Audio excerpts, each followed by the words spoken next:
Okay, so this is my revised GH4 lens shootout. I have done one of these previously, but since then I've obtained a speed booster and a bunch of new lenses, so I thought I'd do some thorough testing on all the lenses that I use in my GH4. So the lenses that we're going to be looking at today are, on the Canon EF mount side of things, we have the 24-105, that's an F4 and that has image stabilization. Then we have an old Tamron 70-300. This is the longest lens in this lineup. It's not a fantastic lens, but gets used occasionally. Then we have the latest lens that I've added to my collection, which is the Canon 70-200, and that's the 2.8 Mark II with IS. That's a fantastic lens, big piece of glass, that thing. Then we have the Nifty 50, the Plastic Fantastic, which is the Canon 50mm f1.8. Bit plasticky and cheap to the feel, but still produces a great image and a lovely wide aperture on there. Then on the native side of things, we have the Panasonic Lumix 42.5mm f1.2, the Nocticron, the Noki as I call it. That's very sharp and yes, a general all-round great lens. Now we have what many people would call the kit lens for the GH4, which is the 14-140. No good and low like this one, but it's pretty sharp and obviously a very flexible field of view in terms of the range there. Then we have an old cctv, I think it's called a Fujian, and that's 35mm 1.7. A bit of a strange one, this one. It has quite a few flaws, this lens, but it's very, very cheap. And it can produce quite a nice image as long as you know how to use it. And then the widest lens out of my collection, which is the Samyang 7.5mm fisheye. It does have quite a lot of fishbowl distortion on this, but if you're filming in 4K, that gets rid of quite a lot of that, and it's nice to have a really wide lens in your collection. And then finally the 12mm Olympus f2. This is a great kind of prime lens for general purpose. It's good for landscape and it gets a lot of use when I use my GH4 on my nebula, the 3-axis stabilizer. It's a great compact lens for that and a good field of view for that kind of use. And just a note on the speed booster that I'm going to be using. It's the latest version as of recording, which is the XL 0.64X Metabones speed booster. I have just done a video on that, sort of a couple basic tests and first impressions, so if anyone wants to know more about that, then have a look on my channel for that. Okay, so that's the lenses we're going to be looking at. And a quick word about the structure of this video. Firstly, I'll pop the section that we're in the top right hand corner, so it'd be a little bit easier for you to find the section that you want to have a peruse. Next thing we're going to be doing is looking at some sort of real world shots for each lens, so not necessarily all really pretty, but hopefully a nice spread of shots that gives you an idea of what these lenses, what sort of image you might get out of each one of these lenses. And then I'll do a summary of each lens and of all the tests that I'm doing today. Next, I know that's a bit arse backwards not putting that at the end, but I realise a lot of these tests are sort of quite long and in depth and a bit boring, so you might want to just cut off at that section or double check some of the things that I've concluded from that and then skip forward to the particular test that you want to inspect. So yeah, that's number 3, so that's kind of my sign off point. And then we'll get into the guts of the test. So first of all the sharpness. Going to be looking at the sharpness for each lens wide open, and then somewhere in the middle in the aperture, and then somewhere quite closed off on the aperture. Then we'll have a look at the field of view. Obviously we have the 4K and the HD crop element in terms of video onto the sensor, which is the full sensor photo, which you can get. So that will be briefly explained, and then a quick look at what the field of view is for each lens.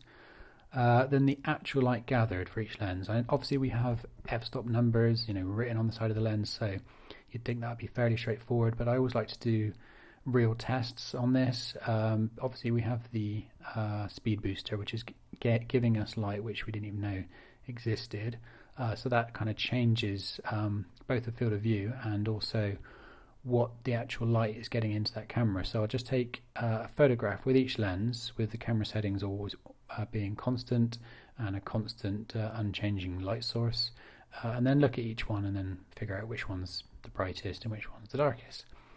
Then we'll have a look at focus breathing and the nearest focus distance. For people that might not know what focus breathing is, basically when you're changing focus point from far away to near, if the lens zooms in and out of the image a little bit, that's the focus breathing. If you're buying very expensive cine lenses, you basically don't get that. So it's a factor for more kind of photography based lenses, and all of these lenses have it to some degree. So we'll have a quick look at that. And then the nearest focus distance, obviously you may be out and about and you want to really get into a flower, getting close or something like that, which is quite close up. So the nearest focus distance for each lens. And then obviously for the lenses that have it, we'll have a look at image stabilization for those lenses. I think it's 4 of these lenses that have that. And then autofocus speed while recording. The autofocus, I wouldn't recommend using it while you're filming anyway, but for those of you who want to know what the autofocus speed is when you're recording, we'll have a quick look at that. Then chromatic aberrations, that's the kind of purple fringing you get around high contrast edges. And then finally the barrel distortion, so the kind of the fishbowl-y effect for each lens as well.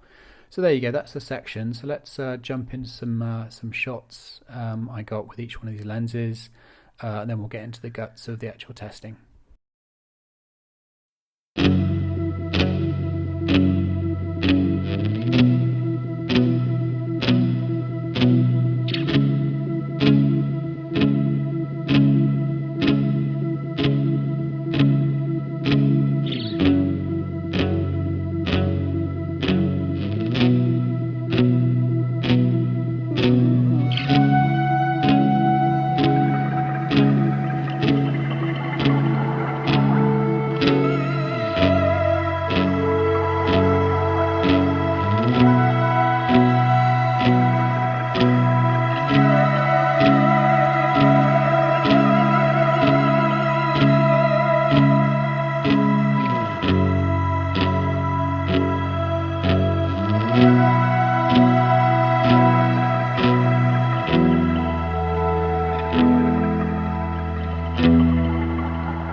Okay, so my summary of all these lenses. Let's start with the 24-105, the Canon.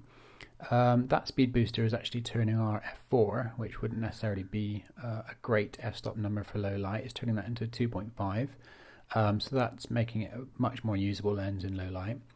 The IS, the image stabilization, seems really solid on that lens. It's sharp and dependable throughout. Obviously, you've got quite a nice variable field of views there between 24 and 105.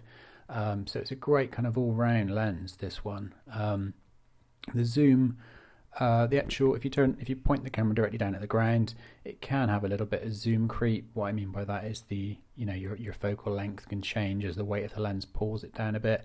Might be because my version of this lens is quite old, but it's a minor thing. This works pretty well on the in a follow focus setup. Obviously, you've got dependable focus there, which isn't a great big long reach on it. So yeah, it works well if you attach follow focus to this one. It has a fair amount of focus breathing. That's the last thing I'll say on that, because basically all of the Canon lenses have a lot of focus breathing. Okay, so with the 70-300, quite a bit of chromatic aberration I'm finding on this one. It's a lot sharper than you'd expect, and obviously no IS on a long lens is a bit of an issue. I wouldn't really highly recommend anyone run out and get this one. It's just a lens that I've had for years, and it gets occasional use. Sharper than you'd expect for a budget kind of long lens. But, I'll keep it and I'll use it occasionally, but I wouldn't highly recommend this lens. It has a few chromatic aberration issues, and obviously, like I say, a long lens with no IS, it's a bit of a no-no for my personal taste for video. My Canon 70-200, the image stabilization on this is really good. It really works very well.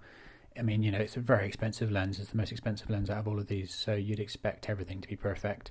Downsides are it does have a lot of focus breathing, the worst one out of all of these, I think. And what's the other downside? It's just big and heavy, I guess, is the only other downside with it. Apart from that, the build quality is amazing. It's sharp throughout, and it's generally a great lens all round. I wouldn't say, if you've got the money, I would say, and you want that length of lens, then I'd say get this lens. It's fantastic. The 50mm, for the money, this is probably in terms of value, this is probably the best value lens out of all of these. It does feel cheap and plasticky, and if you want things that feel like quality in your hand, you'll turn your nose up at it, no doubt. But the image quality is really good, and obviously it's, out of all of these lenses, it's actually the fastest lens. It's beating my £1,000 Nocticron. With the addition of that speed booster, it's letting the most amount of light in. Obviously 50mm is a great all-round sort of length. So yeah, this gives a big thumbs up for me. A little tag on note here. I've bought a Shapeways 3D printed gear which clicks onto the front of this, and then all of a sudden that makes that horrible weedy focus ring suddenly turn into something you can pop onto a follow focus and works really nicely. It's still not like a super solid focus or anything. It still feels like you're going to break it. But yeah, that makes it much more usable in a kind of run and gun on a rails with a follow focus type affair. Okay, so the Nocticron, this is my go-to lens whenever I'm going out and about and I want to get some regular photos as well as video. This is my go-to lens. It produces a beautiful image, super fast autofocus. It's obviously really good in low light. It's sharp even when it's wide open. It's sharp. Only downside is it's not waterproof, and it really should be for that kind of money. Well, not waterproof, but weatherproof at least. And it's obviously quite big and heavy. So if you're buying this GH4 because you want a small lens, then that one's not for you. But in terms of image, it's just beautiful. It's flawless as far as I can tell. The 14-140. This is sharper than you'd expect it to be for that kind of money, and obviously a very nice, it's out of all of these lenses, it has the biggest range of field of view. For 14-140, it gives you massive scope. Downsides are it's the worst lens out of all of these in low light. Clearly it really struggles in low light. I wouldn't even use it in low light basically. and the image stabilization, even though it's nice that it's there and it does work if you're handheld videoing, it's a bit twitchy and unreliable. It can sort of get into this this feedback loop quite easily, where it's trying to find its center, and basically, even though you're holding it dead still, it might sort of look to the left a bit, look to the right a bit. So a little bit unreliable image stabilization, but better than no image stabilization, put it that way. And yeah, like I say, it's the slowest lens here, but that's its only downsides. It's still a very sharp and very usable lens. The 12mm, this is really good for those of you that want to put your camera onto a 3x stabilizer like the Nebula 4000 Lite. That's what I mostly use it for. Or if you're really fancy and you want to put it on a big drone for some aerial work, then this is your go-to lens. I believe, like that Danny McCaskill's The Ridge, which is a beautiful film, a lot of that was shot on this lens, on the GH3, I believe, on a drone. So it gives you an idea of the sort of quality this thing can produce. It's very sharp. The 12mm on the GH4 is a lovely kind of all-round purpose, I'll say that again, all-purpose kind of field of view. Good for landscape, good for kind of, you know, filming people around you in a room, all that kind of thing. You can fit quite a lot in, but it's not so wide that it has very much bow distortion, so it still looks like, in the 4K mode at least, it still looks like you know, a standard kind of shot. It doesn't look like a GoPro shot, clearly. So yeah, big thumbs on that, up on that one. Sharp, not too bad in low light. One tiny picky point about it: if it has these two modes on the focus, you can slide the focus ring forward and back. One of them's a sort of fly-by-wire, and then one of them's manual.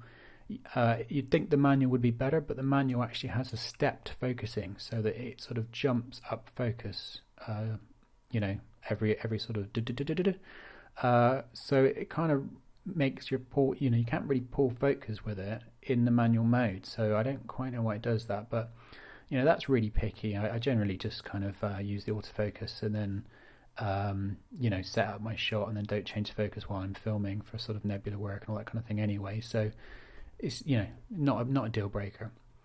The 35mm Fujian, obviously this, out of all these lenses, probably has the most amount of issues, but then it is like £20, so you know, you can't complain too much for a fast, sort of charming lens for that kind of money. One thing this lens has that all the other lenses doesn't have, and that's a clickless smooth aperture. So say if you're filming and the light's changing a lot and you need to be able to, you know, change your exposure easily, this lens can do that. You know, it has, if you're filming wide open, it's not that sharp. It has issues. You have to close it down a bit just to get any kind of sharpness, but it has a lot of charm. So, you know, for that kind of money, don't turn your nose up at it too readily. Then we have the 7.5mm fisheye. This has a lot of, you know, fishbowl distortion. It's a fisheye after all, but it's nice to have a really wide lens in your collection. And the 4K crop mode gets rid of a lot of that distortion. You know, it's mostly in the corners anyway, so that gets rid of a lot of that. And if you're pointing mostly at the horizon, it doesn't look too bad. You know, for kind of nebula work where you just really want a super wide angle, just, you know, if you're in a small room and you want to get everything in, then it's nice to have this, and it's relatively cheap. So, you know, I'd say it was okay. It in terms of sharpness, it's not too bad. It loses a bit of sharpness when it's closed right down, and the fact that you can't really add an ND filter onto the front of it easily, that can be a bit of a problem. And also the sun flare is quite spiky and nasty, especially when the aperture is small, and obviously with it being such a wide field of view, the sun is getting in shot quite a lot. So a few small issues, but if you really want a cheap, very wide lens, you know, I wouldn't say not to get it. You know, I'm going to keep mine, definitely. Okay, so that's all of the lenses. Let's have a quick summary of the tests. Okay, so all of the tests that I've just done, what it's sort of flagged up for me. Firstly, if we have a look at the sharpness, I would say, you know, none of these are have particular issues apart from the Fujian, the 35mm, that has issues with sharpness. The 7.5mm has a few issues if the aperture is closed down. It starts to go a bit soft. But most of these lenses are pretty good apart from that in terms of sharpness. Obviously we've got the Nocticron and the the Canon 70-200, they're probably sort of winning the sharpness out of all of these. As you'd expect, they're the most expensive lenses here. The kit lens, the 14-140 Lumix, is doing a pretty damn good job, and so is the Olympus and the Canon 50 and the 24-25. So yeah, only really the fisheye and the Fujian having a couple of issues here. Okay, so with the field of view, basically our speed booster is kind of throwing a couple of spanners in the works in terms of our field of view. For instance, that my 50mm is actually wider than my 35mm because of that speed booster. So, and things like the Lumix 14-140 at 140 is quite similar to my Canon 200. So it gives you an idea. Basically, the speed booster is making everything a bit wider than you'd expect it to be. So have a quick look at those images if you want to kind of get an idea. I've simply put those in order of wideness, and then you can just flick through and figure out which one's which. And the actual light. So slight surprise to me, and what won that battle in terms of light gathering, my 50mm with the speed booster actually beat the Nocti. So my £68 plastic fantastic 50mm from Canon beat my 1000 Lumix lens. Only just. I knew it was going to be close, but yeah, that speed booster really is adding quite an extra bit of light. And then obviously on the other end of the spectrum, my 14-140, the kind of kit Lumix lens, that lost quite badly, then followed up as the fisheye being the next sort of worst in terms of low light performance. But anyway, have a quick look at those. It gives you an idea of which one's brightest and which one's actually getting more light than the other ones. In terms of nearest focus and focus breathing, basically all of the Canon lenses, all of the EF mount lenses have got quite a lot of focus breathing. 70-200, which is the most expensive lens here, probably has the worst focus breathing. So if that's a deal breaker, then keep your £1,500 in your pocket and spend it elsewhere, because it does show up quite badly on there. The kit lens, the 14-140, was actually not too bad, and then so again was the Olympus 12mm. Focus breathing was probably best on those two, and then all the rest of them are kind of somewhere in the middle. Then we have the IS test, so image stabilization. Basically, we have IS on the 70-200 Canon, the 24-25 Canon, and then the Nocticron that is, and then the 14-140 kit lens. They're all really good. The one that wins is the 70-200. The IS on that is really, really good. 24-25 is good. The Nocti IS is good. The only one that I'd really flag as being a bit of an issue is the 14-140 has a bit of a wandery IS. It kind of tries to find its center a bit too much. Have a look at those tests if you want to sort of see what I mean. But it's a little bit skittish and unreliable, and it gets into a feedback loop quite easily. So watch out for the IS on that 14-140. The other IS on the other ones is brilliant, and yeah, top thumbs up to the Canon 70-200 IS, and that is really good. Autofocus, basically autofocus is pretty bad on all of these while recording. If you're taking photographs, then the Nocti and the Lumix lenses, autofocus on those is great, really fantastic. But in video, I would just say thumbs down on any of these lenses in autofocus. If you really have to use it, then obviously you've got it there on a couple of lenses, but it's a bit slow and searchy where it goes past the subject, come back. I don't think autofocus is ever going to be amazing for video, but manual is always the way to go. But have a look at those tests if you just want to check my findings. Chromatic aberration, basically everything's pretty fine here. A little bit on the Fujian, but I mean the Fujian's so soft anyway that it almost, you lose the chromatic aberration in the softness. So yeah, maybe don't worry too much about that. But yeah, the only one that has a bit of an issue with chromatic aberration out of this lot is the Tamron 70-300. That has quite nasty purple fringing around high contrast edges. So that's a word of warning. The rest of them really didn't have enough to mention.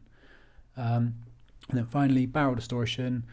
So as you'd expect, 7.5mm fisheye has a lot of barrel distortion. So as long as you know what to expect and you know how to work around it, and it's not too bad. As I've mentioned before, if you film in 4K, that gets rid of a lot of it. And if you're keeping the camera pointing roughly at the horizon most of the time, you're not going to notice it too much.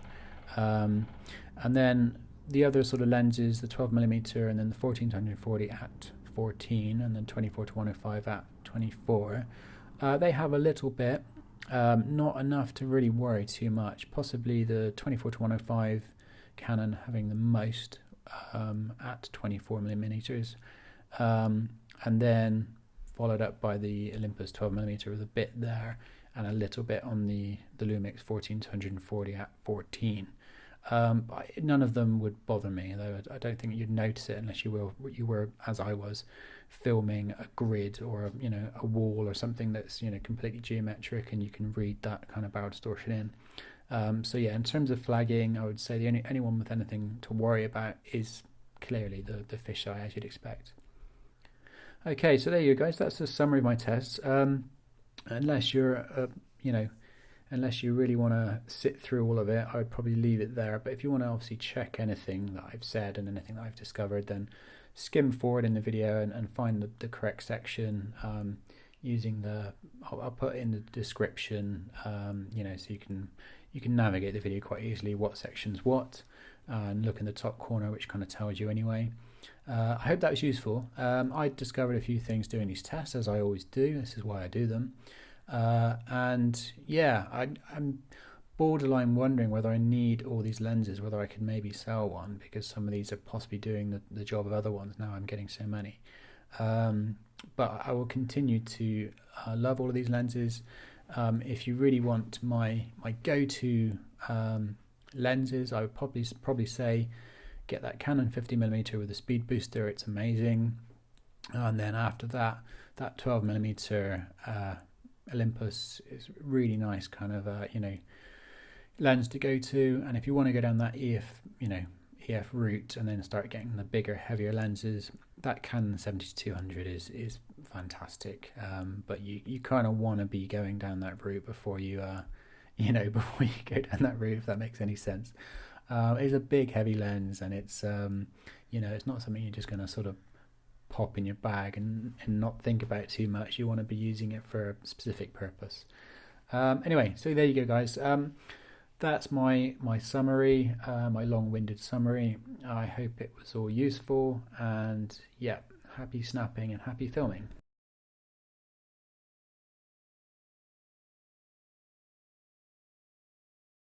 So let me quickly explain this setup for the lens testing.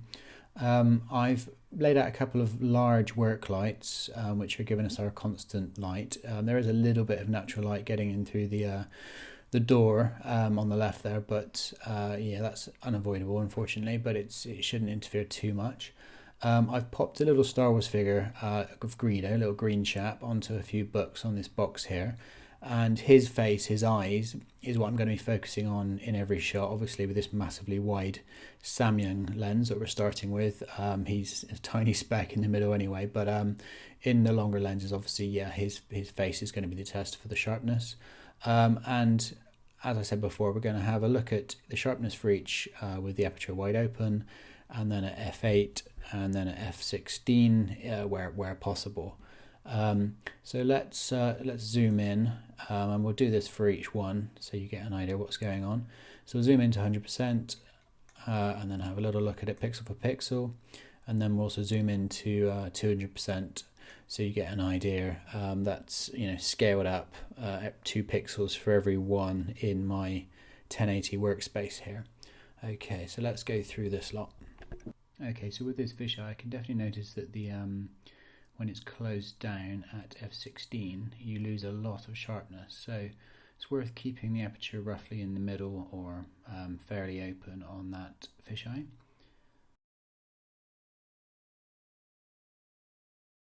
Let's have a look at the Fujian, and we have, yeah, because of this lens has a few issues. Wide open, it looks a bit kind of fuzzy, but as soon as you stop it down to f8, it looks a lot better. So stop this one down away from the widest to if you want any kind of sharpness in the middle there.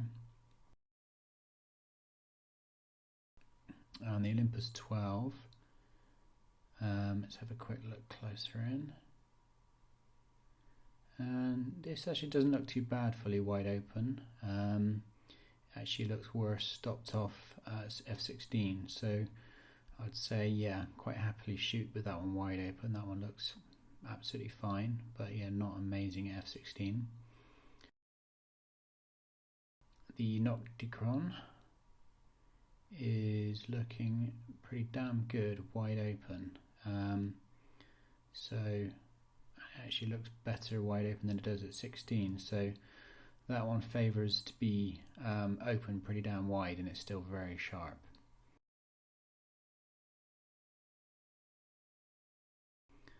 Let's have a quick look at the 14-140 at 140, and that's, yeah, surprisingly sharp actually, and it's not looking too bad at any of those apertures. Lose a little bit at f16, but yeah, that's actually not, that's pretty damn sharp, that 14-140. And let's have a quick look at 14mm, and that looks best to me at f8. Yeah, you lose a bit of sharpness at f16, and it's not quite as good at 3.5. So somewhere towards the sort of 5.6 area, 3.5 and f8, that would be good for that lens. Canon 50, and this is looking pretty good up close here. It loses some sharpness at f16. It looks pretty good wide open actually, which is surprising considering that equates to f1.2 with the speed booster. Canon 24 at 105. That looks pretty sharp throughout actually. Yeah, it doesn't seem to lose a great deal. Loses a little bit at f16. It's fine at f4, it's fine at f8. So yeah, it's pretty good.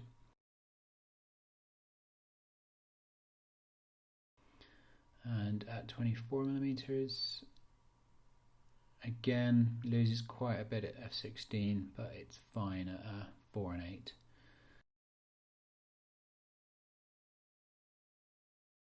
The Tamron, surprisingly sharp actually, considering this is an old crappy lens and it's actually got mould inside it.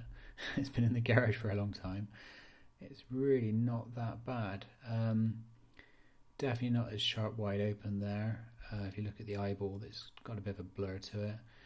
f8 looks pretty good, and f16 it doesn't look too bad as well. So yeah, that Tamron's not too bad, not sharpness wise. And then have a look at it at 70. It's kind of the same story. It really loses a little bit at f16, but best at f8 really. But yeah, it's not too bad wide open. Obviously it doesn't go super wide anyway.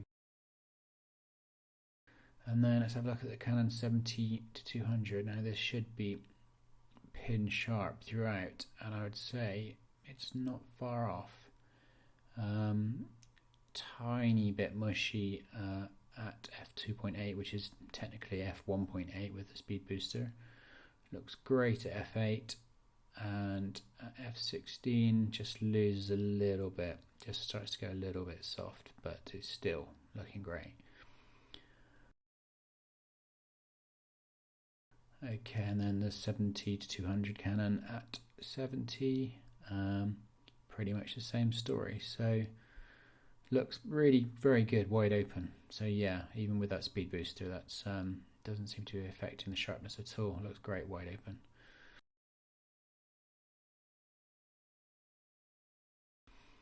Okay, so that's our sharpnesses. If we just compare a couple of similar field of views, the Olympus 12 and the Panasonic 14-140 at 14. There really isn't that much in it. Just flicking between those, the sharpest of each there, and yeah, I would say possibly giving the edge towards the Olympus Prime, because it looks about as sharp as the 14 does on the figure when the figure is scaled down, if that makes sense. So probably means that it does have a little bit extra sharpness there. And let's compare the two crazy different lenses here. You've got one that's worth £1,600 and one that's worth about 50 second hand. And surprisingly, the Tamron isn't that far behind. I mean, you can still tell it's kind of falling apart at the edges and the contrast is going. Seems to have some sort of chromatic aberration and all sorts of stuff around the shadows in the background there. But surprisingly, not that much in it in terms of sharpness. But yeah, clearly the Canon does win, as you would hope so, spending that amount of money.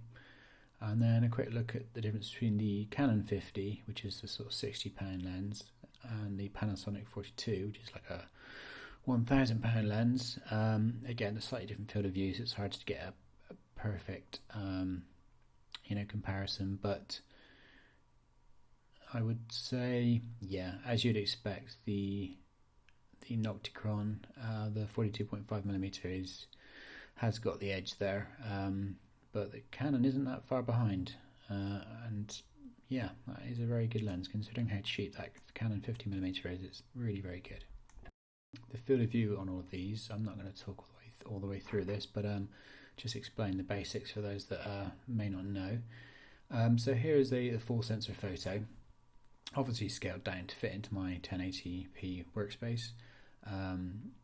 But yeah, that's the everything that the sensor can capture.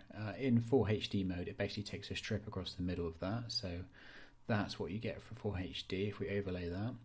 And then if we take a 4K clip, I'll just drop that in on top there, and as you can see, you lose I forget the numbers, but you lose an amount around the edges there because you're going pixel for pixel off the center of the sensor for the entire 4K image.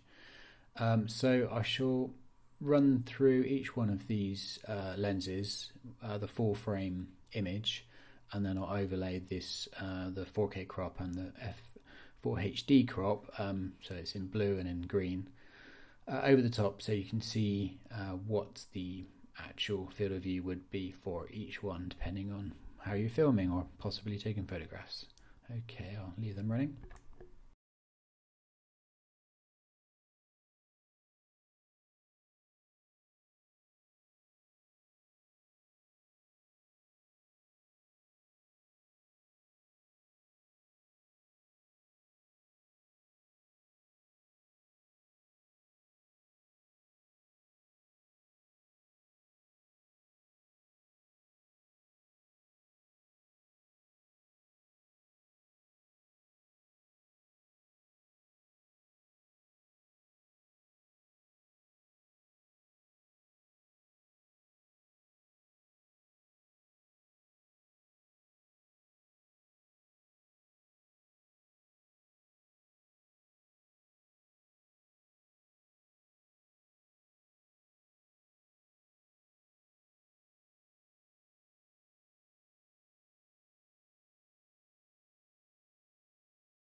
Closest focus,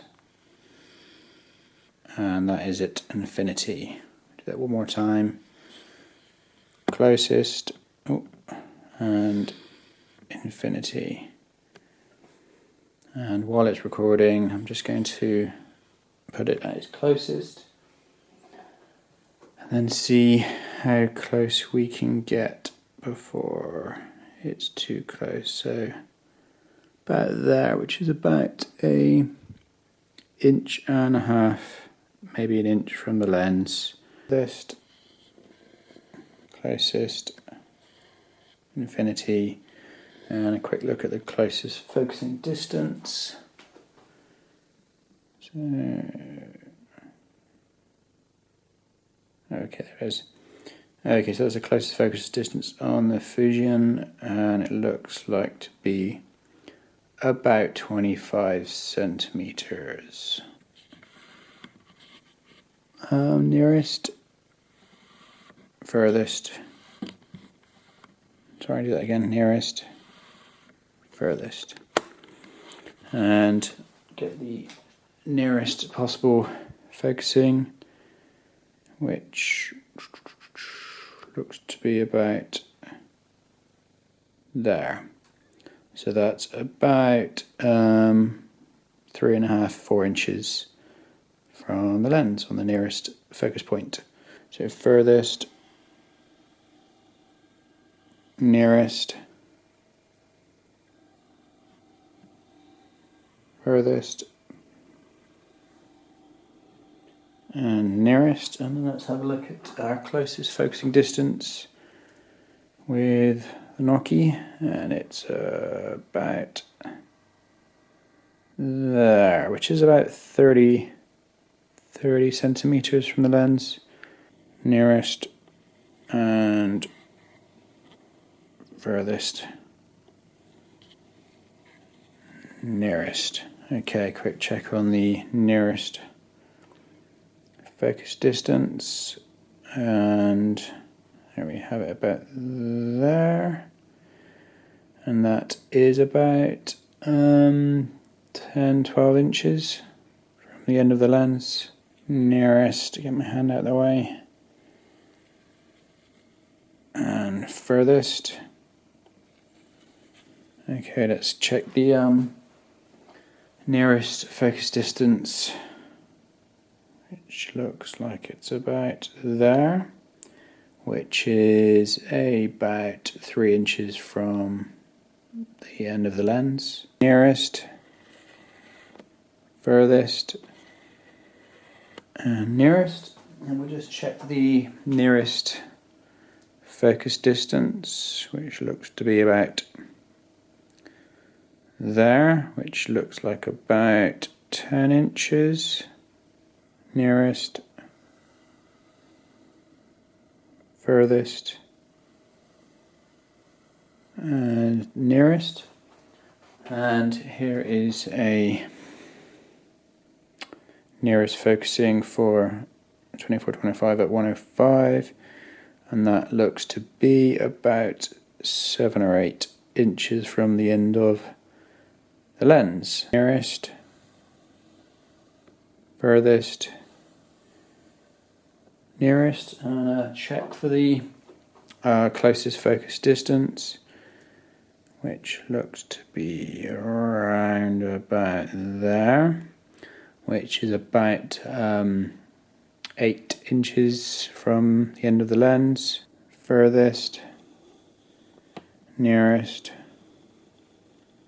furthest, nearest. Okay, so I'm just going to check the focus distance. This can't be right for a macro, surely. Oh, there we go. Okay, so that's with the macro turned on. Having to do this flipped around because it's further than I can reach. And that looks like that's in focus about there-ish. Whoops.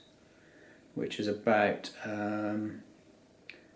15 inches from the end of the lens. So nearest, furthest, nearest. Quick check for, it's going to be bloody miles away again, isn't it? So yeah, the nearest focus distance is quite a ways, is about like 2.5–3 foot almost. Nearest, furthest, nearest, and we just check the focus distance. Let's flip the screen and walk away.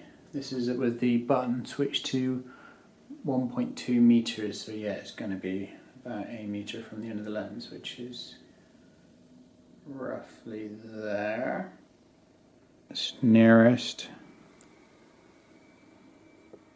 it's furthest, and nearest. And I'll just quickly check the nearest focus distance. Double check that is, yeah. Okay, so it's quite hard to tell, but I think it's about there, which is, yeah, about a meter. Okay, image stabilization tests. This is with the Canon 70-200, and we're handheld now at 70 and we're in stabilizer mode 1.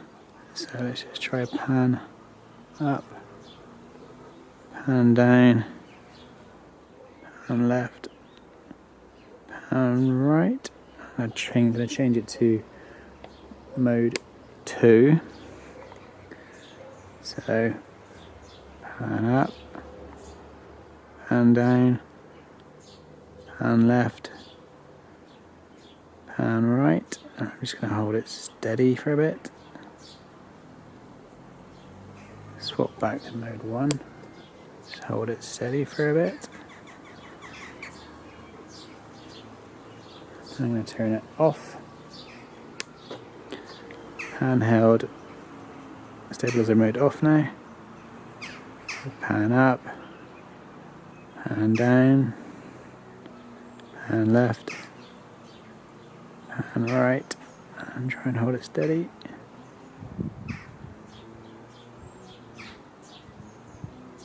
I'm going to turn it on one more time. Mode 1, try and hold it steady.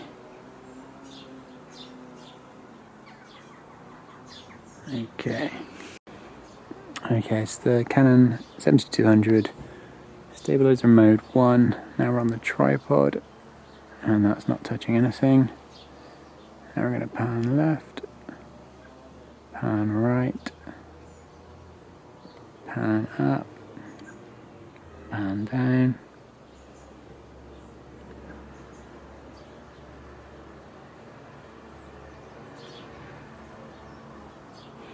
Try mode 2. Pan left, pan right, and pan up, pan down.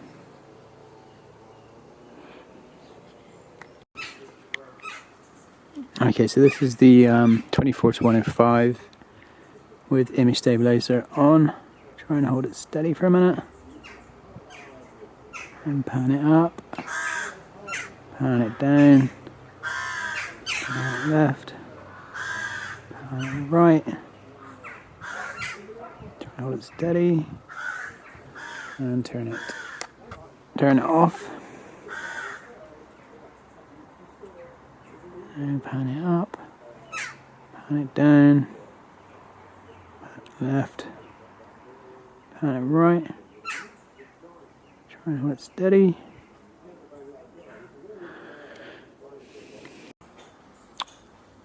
Let's put that back to 70. So this is 24-105 on the tripod with the image stabilizer on.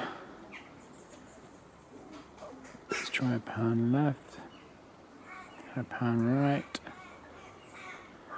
try a pan up,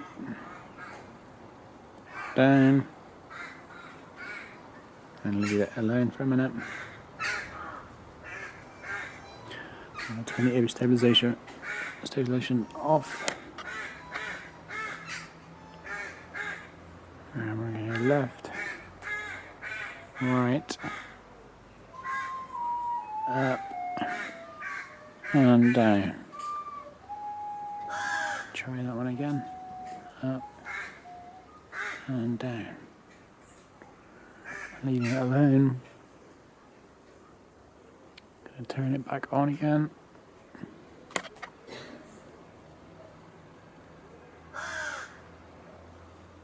See if it creeps.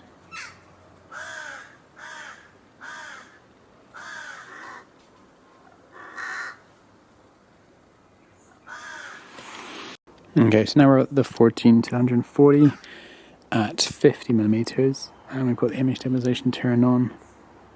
Handheld, try and hold it steady, and pan it up, pan it down, pan it left, pan it right, and try and hold it steady. Let's turn it off. Try and hold it steady. Pan it up, pan it down, pan it left, and pan it right. Try and hold it steady.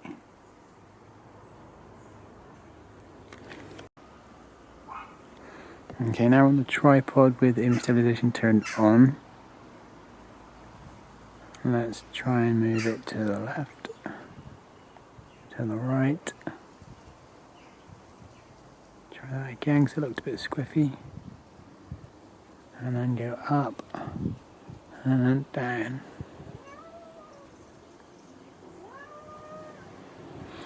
And then turn it off. Left, right, up, down. And I'm just going to put it at 140 with the stabilization on. Let's see if it skitters.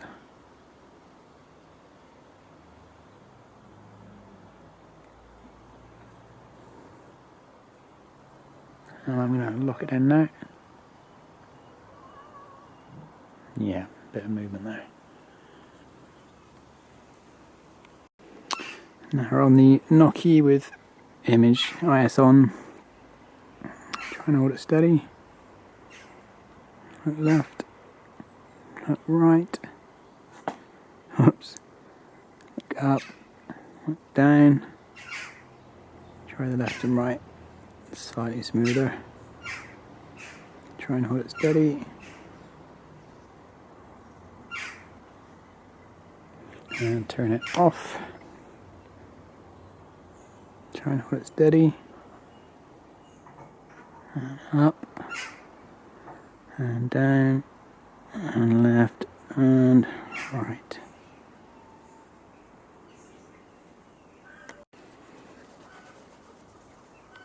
Okay, so we're on the tripod with the Nokia IS is on. Let's move it left.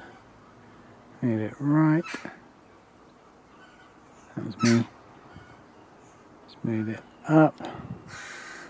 And I'll move it down. Seems fine. Turn the IS off. And go up. Down. And left. And right. That was me.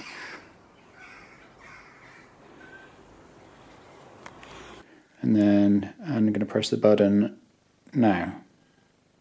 Okay. And I'm going to press the button now. And I'm going to press the button now. And I'm going to press the button now. And I'm going to press the button now. And I'm going to press the button now. Yeah, it's a lot quicker in photo mode, but that gives you an idea of what it's like in video mode. Press the button now. There you go. And I'm going to press the button now. And I'm going to press the button now. And I'm going to press the button now. Press the button for close focus now. And I shall press the button for far focus now. Press the button for close focus now. Press the button for far focus now. It's actually quicker than I expected for the 1440.